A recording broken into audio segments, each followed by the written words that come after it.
আসসালামু আলাইকুম, সফট এক্সেলে আপনাদেরকে স্বাগতম। আজকের এই ভিডিওতে দেখব কিভাবে আমাদের প্রিমিয়াম ই কমার্স ওয়েবসাইটগুলো কাস্টমাইজ করা হয়, কিভাবে আপনি অ্যাডমিন প্যানেল থেকে টোটাল ই কমার্সটা পরিচালনা করবেন। প্রথমে আমি ফ্রন্ট এন্ডের কিছু বিষয় দেখাবো, কিভাবে আপনারা এই টোটাল ওয়েবসাইটটাকে সাজাবেন। সো এই ভিডিওটার 5 থেকে 6টা পার্ট হবে। পার্ট বাই পার্ট আমি প্রত্যেকটা জিনিস খুবই ইন ডিটেলসেই দেখাবো। প্রত্যেকটা ভিডিও আমার অনুরোধ থাকবে 2বার করে দেখার জন্য, তাহলে যদি কোনো জায়গাতে বুঝতে অসুবিধা হয়, আমার মনে হয় যে এই বিষয়গুলো ক্লিয়ার হয়ে যাবে। এবং তারপরেও যদি আপনাদের কোথাও বুঝতে অসুবিধা হয়, তাহলে আমাদের সাপোর্ট নাম্বারে অবশ্যই নক করবেন। আমাদের প্রিমিয়াম ই কমার্সের আপনি যেই ফ্রন্ট এন্ডটাই বাছাই করেন না কেন, অলমোস্ট সবগুলাই সেম। তো আমি এটা দিয়ে আপনাদেরকে দেখাচ্ছি। আমার এই মেনু বার, তারপরে হচ্ছে নিচের যত ইনফরমেশনগুলো আছে এগুলো হচ্ছে ডায়নামিক, আমি চাইলেই চেঞ্জ করতে পারি। এবং এই ক্যাটাগরি, প্রোডাক্ট, ফ্ল্যাশ ডিল এইগুলো আমরা হচ্ছে আমাদের নিজের মতো করে মেনটেন করতে পারবো।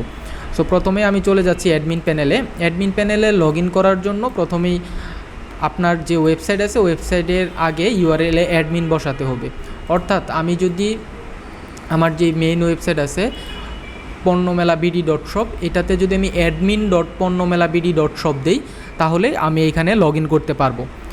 আমাদের বাই ডিফল্ট পাসওয়ার্ড থাকে admin@gmail.com, পাসওয়ার্ড হচ্ছে 1234। আপনি আপনার মতো করে এটা চেঞ্জ করে নিতে পারবেন, বা আমরা যেই পাসওয়ার্ডই প্রথমে প্রোভাইড করবো এটা নাকি ইনফরমেশন শিটে দিয়ে দিব। সো admin.পণ্যমেলা.bd.shop এসে আমি অ্যাডমিনের জন্য লগ ইন করবো। সাইন ইন অপশনে ক্লিক করলাম। ক্লিক করার পরবর্তীতে আমি আমার অ্যাডমিন প্যানেলে লগ ইন হয়ে গেলাম।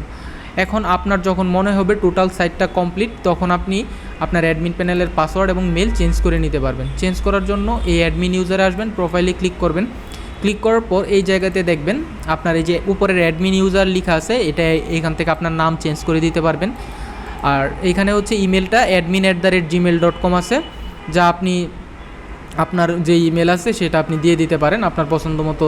চাইলে এখানে প্রোফাইলের পিকচার বা আদার্স বিষয়গুলো আপনি আপলোড করতে পারেন। এবং প্রোফাইল অপশন থেকে পাসওয়ার্ড চেঞ্জ করার অপশন পাবেন, যেখানে আপনার প্রিভিয়াস যে পাসওয়ার্ড আছে 1 2 3 4 এটা দিবেন, এবং নতুন পাসওয়ার্ডটা 2বার টাইপ করে সাবমিট বাটনে ক্লিক করবেন। আমাদের এটা ডেমো ভার্সন, তাই সাবমিট বাটনটা নেই। তো এইভাবে আপনি আপনার ইমেল পরিবর্তন করতে পারবেন এবং পাসওয়ার্ড চেঞ্জ করতে পারবেন। পাসওয়ার্ড চেঞ্জ করার পরবর্তীতে আমি চলে আসলাম ড্যাশবোর্ডে। ড্যাশবোর্ডটা আমি একটু এক্সপ্লেন করে দিচ্ছি। ড্যাশবোর্ডে হচ্ছে আপনার total order, pending order, processing order, যতগুলো অর্ডার আছে সেই অর্ডারগুলো এখানে আসবে।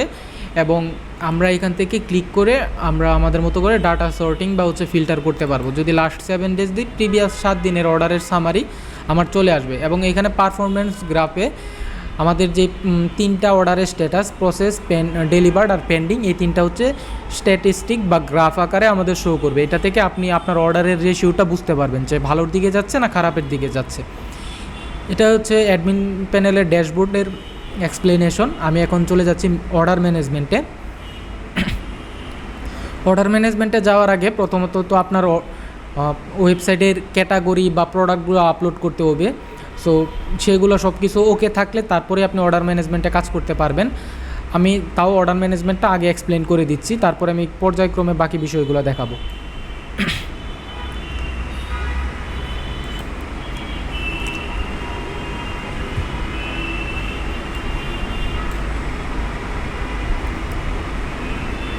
অর্ডার ম্যানেজমেন্ট পেজে আমরা যত অর্ডার আছে আমাদের সেগুলো আমরা মেনটেন করব। এই জন্য আমরা প্রথমে হচ্ছে টোটাল অর্ডার যতগুলো আছে আমার ই কমার্সে, এই টোটাল অর্ডারটা দেখতে পারবো। তারপরে pending order, processed order, on delivery, courier, delivered order এবং ক্যান্সেল অর্ডার এবং রিটার্ন অর্ডার, এই 8টা স্টেপ আমাদের আছে। এই 8টা স্টেপ অনেকের মতো করে হচ্ছে ম্যানেজ করে, তবে আমি বোঝার সুবিধার্থে একটু এক্সপ্লেন করে দিচ্ছি। পেন্ডিং অর্ডারটা হচ্ছে যে অর্ডারটা আমার ই কমার্সে প্রথমেই আসবে। আমার একটা অর্ডার প্লেস করলে সেটা হচ্ছে আমার পেন্ডিং অর্ডারে চলে আসবে, এবং পেন্ডিং অর্ডারে ক্লিক করলে এটা ফিল্টার হয়ে যেগুলো আমার শুধুমাত্র পেন্ডিং অর্ডার আছে সেটা চলে আসবে। পেন্ডিং অর্ডারে ক্লিক করলে আমার পেন্ডিং অর্ডার নিচে চলে আসতেছে। আমার যদি প্রসেস অর্ডারগুলো দেখার প্রয়োজন হয়, আমি এখানে ক্লিক করব, আমার প্রসেস অর্ডারগুলো এখানে চলে আসতেছে। এবং এগুলো কিন্তু আপনি ডেট ওয়াইজও ফিল্টার করতে পারবেন। তো আমি এই স্টেপটা এইভাবে এক্সপ্লেন করি। পেন্ডিং অর্ডারটা হচ্ছে আমার ই কমার্সে যে অর্ডারগুলোর নতুন অবস্থায় আসতেছে সেগুলো। প্রসেস অর্ডার হচ্ছে যে অর্ডারগুলো আমি হচ্ছে পেন্ডিং থেকে কনফার্মেশন হয়ে গেল সেগুলো আমি প্রসেসে রাখবো। তারপরে যে অর্ডারগুলো আমার ডেলিভারির জন্য প্রস্তুত এবং কুরিয়ারে যাওয়ার আগ পর্যন্ত আমি অন ডেলিভারিতে সেই অর্ডারগুলো দিয়ে দিব, এবং কুরিয়ার অর্ডারে যে অর্ডারগুলো আমার কুরিয়ারে আসে সেটা হচ্ছে আমার কুরিয়ার অর্ডারে দিয়ে দিব। এবং ডেলিভার্ড অর্ডার এবং যেগুলো হচ্ছে ডেলিভারি হয়ে গেছে এগুলো ডেলিভার্ড অর্ডার, যেগুলো ক্যান্সেল হয়ে গেছে সেগুলো ক্যান্সেল, এবং যেগুলো রিটার্ন হয়েছে এগুলো রিটার্ন অর্ডারে আসবে। এখন আমি যদি আপনাকে বলি যে এই অর্ডারগুলো আপনি কীভাবে একটা কার্ট থেকে অন্যটাতে নিয়ে যাবেন, আমার মনে হলো যে এই অর্ডারটা পেন্ডিং। সো পেন্ডিংয়ের ফুল প্রসেসটা আমি বলতেছি। অর্ডার পেন্ডিং থেকে কিভাবে হচ্ছে আপনি প্রসেসটে যাবেন। পেন্ডিংয়ের ক্ষেত্রে আমরা দেখা যায় যে উদ্যোক্তারা প্রথমত হচ্ছে কাস্টমারকে ফোন করে। সো এই অর্ডারটা আমি ধরলাম যে পেন্ডিংয়ে আছে, এখন এই কাস্টমারের ইনফরমেশন আছে, কতক্ষণ আগে এই অর্ডারটা প্লেস হয়েছে এটা দেখাবে, ইনভয়েস নাম্বার দেখাবে, ডেট দেখাবে, পাশাপাশি কাস্টমারের ইনফরমেশন আসবে, প্রোডাক্ট ইনফরমেশন আসবে, টোটাল প্রাইস আসবে, অর্ডার স্ট্যাটাসটা আসবে, অর্ডার নোট। অর্থাৎ যদি আমার ই কমার্সে সাপোজ আমি যদি এই প্রোডাক্টটা আমি অর্ডার করতে যাই, তাহলে আমি অর্ডার নাওতে ক্লিক করলে আমার এই যে এখানে একটা নির্দেশনা আছে, যদি কাস্টমারের কোনো নির্দেশনা থাকে সেটা হচ্ছে এই জায়গাতে অর্ডার নোটে চলে আসবে। তারপর হচ্ছে কুরিয়ার স্ট্যাটাস, কমেন্ট এবং সাকসেস রেট। এখন আমি কুরিয়ার স্ট্যাটাসটা যখন কুরিয়ারটা আমি অ্যাড করব তখন আপনাদেরকে আবার দেখিয়ে দিব। কমেন্টের বিষয়টা হচ্ছে অনেক সময় দেখা যায় যে কোনো কাস্টমার যদি কাস্টমারের কাছে আপনাদের প্রতিনিধিরা ফোন করার পর বললো যে অর্ডারটা আজকে নেবে না, আগামীকালকে ডেলিভারি করবে, বা অন্য বিভিন্ন ধরনের স্টেটমেন্ট থাকতে পারে, সেই স্টেটমেন্টগুলো আমরা এখানে সেভ করে রাখতে পারবো। যেমন আমার এখানে যদি দেখি ফোন রিসিভ করে নাই নামে একটা তৈরি করা আছে, আমি চাইলে এটা যদি দিয়ে দিই সেভ চেঞ্জে, তাহলে এখানে আসলো ফোন রিসিভ করে নেই। তখন আমি বুঝতে পারবো যে এই অর্ডারটা আমার কেন পেন্ডিংয়ে আছে। এবং আমার এখানে যদি আমি নতুন কিছু অ্যাড করতে চাই, যেমন ফোন অফ, অ্যাড কমেন্টে ক্লিক করলে আমার এটা অ্যাড হয়ে গেছে। দেখেন ফোন অফ নামে একটা আছে, এটা যদি আমি সেভ করি এখানে ফোন অফ নামে কমেন্ট অ্যাড হয়ে গেল। এবং এটা আপনি জেনারেল সেটিংসের ভিতরেও পেয়ে যাবেন, আমি দেখাবো আবার এটা। তো সাকসেস রেটটা হচ্ছে আপনারা যখন ই কমার্সটা নেবেন আমাদেরকে বললে আমাদের কুরিয়ারের অর্ডার রেশিওর যে ফ্রড ডিটেকশনের একটা সিস্টেম আছে ওইটার সাথে কানেক্ট করে দিলে আপনি চেক অপশনে ক্লিক করলে আপনার কোন কুরিয়ার থেকে এই কাস্টমার কতটা প্রোডাক্ট ডেলিভারি নিছে, কতটা ক্যান্সেল হয়েছে এবং এই ধরনের যত স্ট্যাটিস্টিক আছে আপনি দেখতে পারবেন। এখন এই অর্ডারটা আমি হচ্ছে ভিউ করতে যদি চাই তাহলে আমি এখান থেকে ইনভয়েসটা আমি ভিউ করতে পারবো। এছাড়াও আমি যদি চাই এই ইনভয়েসটা প্রিন্ট করতে পারবো। এবং অর্ডারের বাকি ডিটেলস দেখার জন্য আমি আমার এডিট অপশনে চলে আসলাম। এখানে কাস্টমারের ফোন নাম্বার আছে, চাইলে আমি নাম এডিট করতে পারবো, ঠিকানা এডিট করতে পারবো, কুরিয়ার সিলেক্ট করতে পারবো, অর্ডার নোট আমি চাইলে এখান থেকে এডিট করতে পারবো। ঢাকার ভিতরে যদি ভুল করে দিয়ে থাকে সেক্ষেত্রে ঢাকার বাহিরে আমি দিয়ে দিতে পারবো। যদি নতুন কোনো প্রোডাক্ট অ্যাড করার হয় সেক্ষেত্রে আমি অ্যাড করতে পারবো নতুন প্রোডাক্ট। দেখেন আমার যদি কাস্টমার ফোন দিয়ে বলে যে আপনার আমার সাথে এই অর্ডারটাও অ্যাড করে দেন বা এই অর্ডারটার একটা কোয়ান্টিটি বাড়িয়ে দেন, সেক্ষেত্রে দিয়ে আমি আপডেটে ক্লিক করলে এটা আপডেট হয়ে যাবে। চাইলে আমি এখান থেকে ডিসকাউন্টও অ্যাড করে দিতে পারবো, যেমন 500 টাকা আমি ডিসকাউন্ট অ্যাড করে দিচ্ছি। সো দিয়ে আপডেট দিলে এটা আপডেট হয়ে যাবে, এটা কিন্তু আপডেট হয়ে যাবে। এছাড়াও এখানে চাইলে আমি প্রোডাক্ট সার্চ করতে পারবো, প্রোডাক্ট সার্চ করে আমি এখান থেকে অ্যাড করতে পারবো। প্রোডাক্ট যদি আরও বেশি দেখতে চাই সেক্ষেত্রে এখান থেকে আমি কোয়ান্টিটি বাড়িয়ে দিতে পারবো, কাস্টমারের ইনফরমেশন আমি অ্যাড করতে পারবো। এছাড়াও এই কাস্টমার যদি আমার প্রিভিয়াসলি আরও কোনো অর্ডার করে থাকে এই নাম্বারের থ্রুতে সেটাও আমি দেখতে পারবো। আমি যদি একটা অর্ডার আপনাদেরকে দেখাই, এরকম কোনো অর্ডার দেখে আমি পাই কিনা।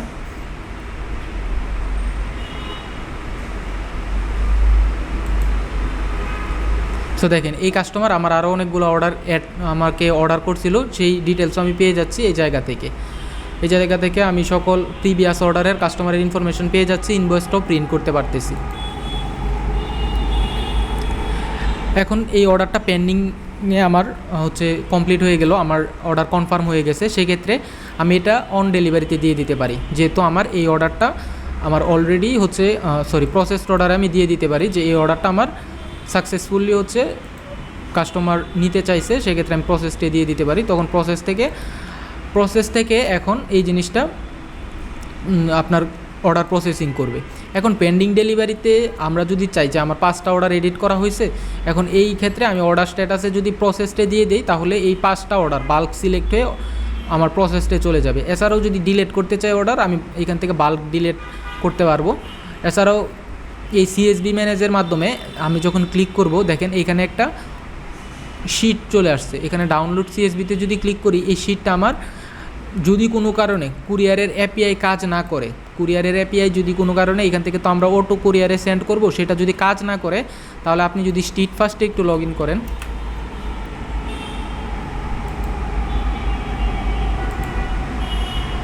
স্ট্রিট ফাস্টে যদি লগ ইন করেন তাহলে আপনার কোনো কারণে যদি এপিআইয়ের থ্রুতে প্রোডাক্ট না যায়, প্রথমে আমি দেখাই কীভাবে এপিআইয়ের থ্রুতে আপনি প্রোডাক্ট পাঠাবেন। প্রথমে আপনি এখানে সিলেক্ট করে এটা দিবেন bulk send to street fast. যদি এটা কোনো কারণে না যায়, এরকম হয় যে ঈদের সময় অনেক সময় রাশ থাকে, সেক্ষেত্রে কুরিয়ারের এপিআই কাজ করে না, তখন আপনি এই শিটটা ডাউনলোড করে রেডেক্স হোক, পাঠাও হোক বা আপনার স্ট্রিট ফাস্ট হোক, সেক্ষেত্রে আপনি হচ্ছে এখানে আপলোড করে আপনি এই অর্ডারগুলো ডেলিভারি করতে পারবেন। যেমন বাল্ক ইম্পোর্টে ক্লিক করে আমি এই যে সিএসভি ফাইলটা এখান থেকে আমি এক্সপোর্ট করে দিব, এক্সপোর্ট করে দিয়ে যখন সাবমিটে দিব, এই অর্ডারগুলো আমার কুরিয়ারে অটো এন্ট্রি হয়ে যাবে। নর্মালি এটা করার দরকার নেই, আপনি জাস্ট হচ্ছে ক্লিক করে সেন্ড টু স্ট্রিট ফাস্ট বা পাঠাওয়ে দিয়ে দিলে অটো চলে যাবে। তবে পাঠাওয়ে দেওয়ার ক্ষেত্রে আমার এখানে একটু কাজ করতে হবে, সেটা আমি দেখাচ্ছি। প্রথমে আমি স্ট্রিট ফাস্ট কুরিয়ারে কীভাবে সেন্ড করবেন দেখাই। তো এটা দেখানোর আগে আমি বাকি প্রসেসগুলো একটু আপনাদেরকে ওভারভিউ করে নেই। প্রথমত হচ্ছে এই অর্ডারগুলো এখন আমার যখন কনফার্ম হয়ে যাবে, তখন আমি এই যে বাল্ক সিলেক্ট করে অর্ডার নাওতে যদি ক্লিক করি, তাহলে এই ধরনের একটা শিট আসবে। এই শিটটা আমি চাইলে প্রিন্ট করতে পারবো, ডাউনলোড করতে পারবো, করে এই শিট ধরে ধরে, যেমন কাস্টমার ডিটেলস আছে, ইমেজ আছে, প্রোডাক্টের ইনফরমেশন আছে, অ্যামাউন্ট আছে এবং এখানে কুরিয়ারের সিএন নাম্বার আছে, এই শিটটা ধরেই কিন্তু আমি আমার প্রোডাক্টগুলো আমার ওয়্যার হাউস থেকে বা আমার স্টক থেকে এই অর্ডারগুলো আমি প্যাকেট করতে পারবো। সো এই কাজটা অনেক ইজি হয়ে যাবে, আপনার বারবার ই কমার্সে আসতে হবে না, আপনি জাস্ট প্রিন্ট করে বা হচ্ছে ডাউনলোড করে আপনি এই শিটটা ধরেই প্যাকেটের মধ্যে সিএন নাম্বার লিখে, কাস্টমার ডিটেলস লেখার প্রয়োজন হলে লিখে আপনি পাঠিয়ে দিতে পারবেন। আর এখান থেকে যদি আপনি ইনভয়েসে ক্লিক করেন, যতগুলো আপনি সিলেক্ট করছেন সব ইনভয়েস এক জায়গায় চলে আসবে এবং এখানে প্রিন্ট করলে আপনার এটা প্রিন্ট হয়ে যাবে। এছাড়াও এখানে total price, order status, order note, এই সব কিছুই আছে। তারপরে হচ্ছে আপনি যদি এটা কখনও আপনার মনে হয় যে আমি এটা স্ট্রিট ফাস্টে না, আমি রেডেক্সে দিব, তো রেডেক্সের এপিআই এটা যখন আপনার এইখান থেকে সিলেক্ট করা থাকবে, তখন পাঠাওয়ে আপনি সিলেক্ট করলে পাঠাওয়ের ক্ষেত্রে বাল্ক অর্ডার পাঠানো যায় না। সেই ক্ষেত্রে আপনি এভাবে করে প্রথমে হচ্ছে এলাকা সিলেক্ট করে দিয়ে, স্থান সিলেক্ট করে দিয়ে আপনি আপডেটে দিবেন। আপডেটে দেওয়ার পর এখানে একটা অপশন আসবে যে সেন্ড টু পাঠাও, তখন এখান থেকেও পাঠাওয়ে দিয়ে দিতে পারবেন। অথবা সবগুলোর যদি এইভাবে কুরিয়ারের ইনফরমেশন আপডেট করা থাকে, সেক্ষেত্রে আপনি বাল্ক সিলেক্ট করেও পাঠাতে পারবেন, কিন্তু অবশ্যই আপনার পাঠাওয়ের অনুযায়ী কিন্তু আপনার এই ডাটাগুলো সেন্ড করতে হবে। পাঠাওয়ের যেই এপিআই আছে এবং এখান থেকে এডিট করে আপনার অ্যাড্রেসগুলো সিলেক্ট করতে হবে। রেডেক্সের ক্ষেত্রেও সেম, কিন্তু স্ট্রিট ফাস্টের ক্ষেত্রে এগুলো কিছুই করতে হয় না, কাস্টমার যে ডাটা দেয় সেই ডাটা সিলেক্ট করেই আপনি কুরিয়ারে অর্ডারগুলো দিয়ে দিতে পারবেন। তাহলে এখানে ম্যানেজ বাল্ক অর্ডারের সকল বিষয় কমপ্লিট এবং এখানে ফিল্টার এরিয়া আছে, ক্লিক করলে ফিল্টার এরিয়া ওপেন হবে, সেই অনুযায়ী আপনি এখান থেকে ফিল্টার করতে পারবেন, স্ট্যাটাস অনুযায়ী ফিল্টার করতে পারবেন। চাইলে আপনার কাস্টমারের প্রোডাক্ট কোড, ইনভয়েস নাম্বার এগুলো দিয়েও সার্চ করতে পারবেন। এছাড়াও এখানে একটা কমন সার্চ আছে, যেখানে আপনি যদি ফোন নাম্বার দিয়ে সার্চ করেন বা আপনি যে কোনো কিছু ডাটা দিয়ে আপনি যদি সার্চ করেন, সেই ডাটার এগনিস্টে যে অর্ডারটা থাকবে সেই অর্ডারটা এখানে চলে আসবে। সো আমি যদি একটা ফোন নাম্বার দিয়ে দেখাই, দেখেন এই অর্ডারটা চলে আসছে। তো আপনি এখানে ফোন নাম্বার দেন, ইনভয়েস দেন আর যাই দেন, এখানে চলে আসবে। আর সিঙ্গেল অর্ডার ডিলেটের ক্ষেত্রে এই জায়গা থেকে ডিলেটে ক্লিক করে ডিলেট করতে পারবেন। তাহলে আমার অর্ডার ম্যানেজমেন্ট ক্লিয়ার। এখানে আরেকটা অর্ডার ম্যানেজমেন্টের বিষয় আছে, সেটা হচ্ছে ইনকমপ্লিট অর্ডার। ইনকমপ্লিট অর্ডারটা কি? কোনো কারণে আমার কাস্টমার আসলো, একটা প্রোডাক্ট ভিজিট করলো, ভিউ করলো, এখন সে তার নাম ঠিকানা কোনো কিছুই দিল না, বা নাম ঠিকানা দিল, এখানে একটা ফোন নাম্বার প্লেস করলো, দেওয়ার পর হচ্ছে সে তার একটা নামও লিখে দিল, দেওয়ার পর কোনো কারণে এটা প্লেস অর্ডারে ক্লিক না করে যদি, সেক্ষেত্রে এটা ইনকমপ্লিট অর্ডারে চলে যাবে। এই ইনকমপ্লিট অর্ডারে এখানে চলে আসবে এবং এই ইনকমপ্লিট অর্ডারটা যদি আপনারা পেন্ডিংয়ে দেন, যদি মনে হয় যে কাস্টমারকে ফোন করার পর এই অর্ডারটা সে নিবে, সে ভুল ক্রমে হচ্ছে অর্ডারটা প্লেস করতে পারে না বা নেটওয়ার্ক ইস্যুর কারণে, কিন্তু অর্ডারটা তো সেভ হয়ে গেছে, যদি এটা আপনি পেন্ডিংয়ে দেন তাহলে আপনার অর্ডার ম্যানেজমেন্টের পেন্ডিং সেকশনে এটা চলে যাবে। আদারওয়াইজ এটা এই জায়গাতেই ইনকমপ্লিট অর্ডারেই থাকবে এবং ইনকমপ্লিট অর্ডার থেকে আপনি এগুলো ডিলিট করে দিতে পারেন। এখানে ক্লিক করে বাল্ক ডিলিট দিয়ে দিতে পারেন, তাহলে বাল্ক ডিলিট হয়ে যাবে সকল প্রোডাক্টগুলো। তাহলে এখান থেকে সকল কিছু আমার অর্ডার বাল্ক ডিলিট হয়ে যাবে। আচ্ছা, আমার order management complete, dashboard complete, incomplete order complete, এখানে যাই আমি পজ ম্যানেজমেন্টে। এখন আপনার এমন হতে পারে যে আপনার একটা দোকান আছে, অথবা আপনার কাস্টমার ফেসবুক পেজ থেকে একটা অর্ডার প্লেস করছে, অথবা ফোন কলের মাধ্যমে একটা অর্ডার প্লেস করছে। এই অর্ডারটা আপনি ই কমার্সে এন্ট্রি করতে চান, অথবা দোকানের যেই বিক্রিগুলো আছে সেগুলো আপনি আপনার যেই এই ম্যানেজমেন্ট সিস্টেমে এন্ট্রি করতে চান, সেই ক্ষেত্রে আমরা পজ সিস্টেমের মাধ্যমে এই কাজগুলো করতে পারবো। এখন আমি যদি কাস্টমার এন্ট্রি করতে চাই, ই কমার্সের অর্ডারের ক্ষেত্রে তো আমি কাস্টমার এন্ট্রি করব। সো ই কমার্স যদি এন্ট্রি করতে চাই, সেক্ষেত্রে আমি আমার নাম, ঠিকানা, হচ্ছে ফোন নাম্বার, এই 3টা জিনিস দিব। দেওয়ার পর সাবমিট করলে আমার এই যে টেস্ট কাস্টমার নামে একটা কাস্টমার সেভ হয়ে গেছে। আর যদি কাস্টমারটা সেভ করা থাকে, যদি কোনো কারণে কাস্টমার আমার প্রিভিয়াস সেট করা থাকে, আপনি ফোন নাম্বার বা নেম দিয়ে যদি সার্চ করেন তাহলে এখানে চলে আসবে। এখন আমি প্রোডাক্ট অ্যাড করব, যে আমি এই প্রোডাক্টটা আমার নিতে চাচ্ছে কাস্টমার, সেক্ষেত্রে এই প্রোডাক্টটা আমি এখান থেকে অ্যাড করে দিলাম, অথবা আমি ক্যাটাগরি ওয়াইজ এখানে আমি সিলেক্ট করতে পারবো। ফিল্টার করলে আমার সেই ক্যাটাগরি অনুযায়ী প্রোডাক্ট এখানে চলে আসবে। এখানে ক্যাটাগরি ওয়াইজ আসলো, আসার পর আমি এই যে এটা আবার অ্যাড করলাম, তাহলে আমার প্রিভিয়াস অর্ডারটা আমি ডিলিট করে দিই।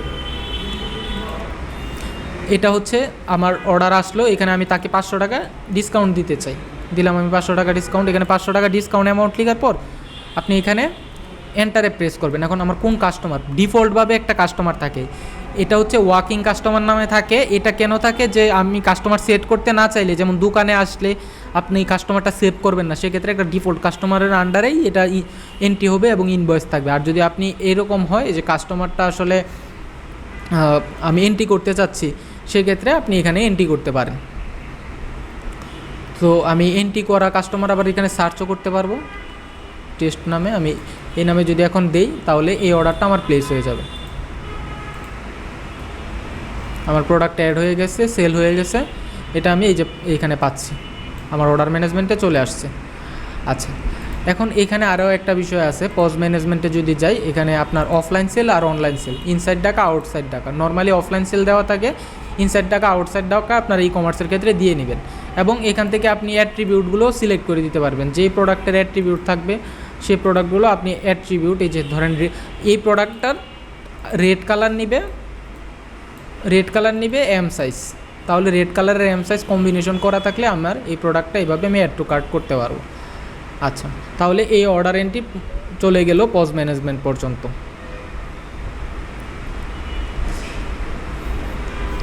আমাদের ফার্স্ট স্টেপের যে ভিডিও আছে, এই ভিডিওতে আমরা এতটুকু পর্যন্তই কভার করলাম।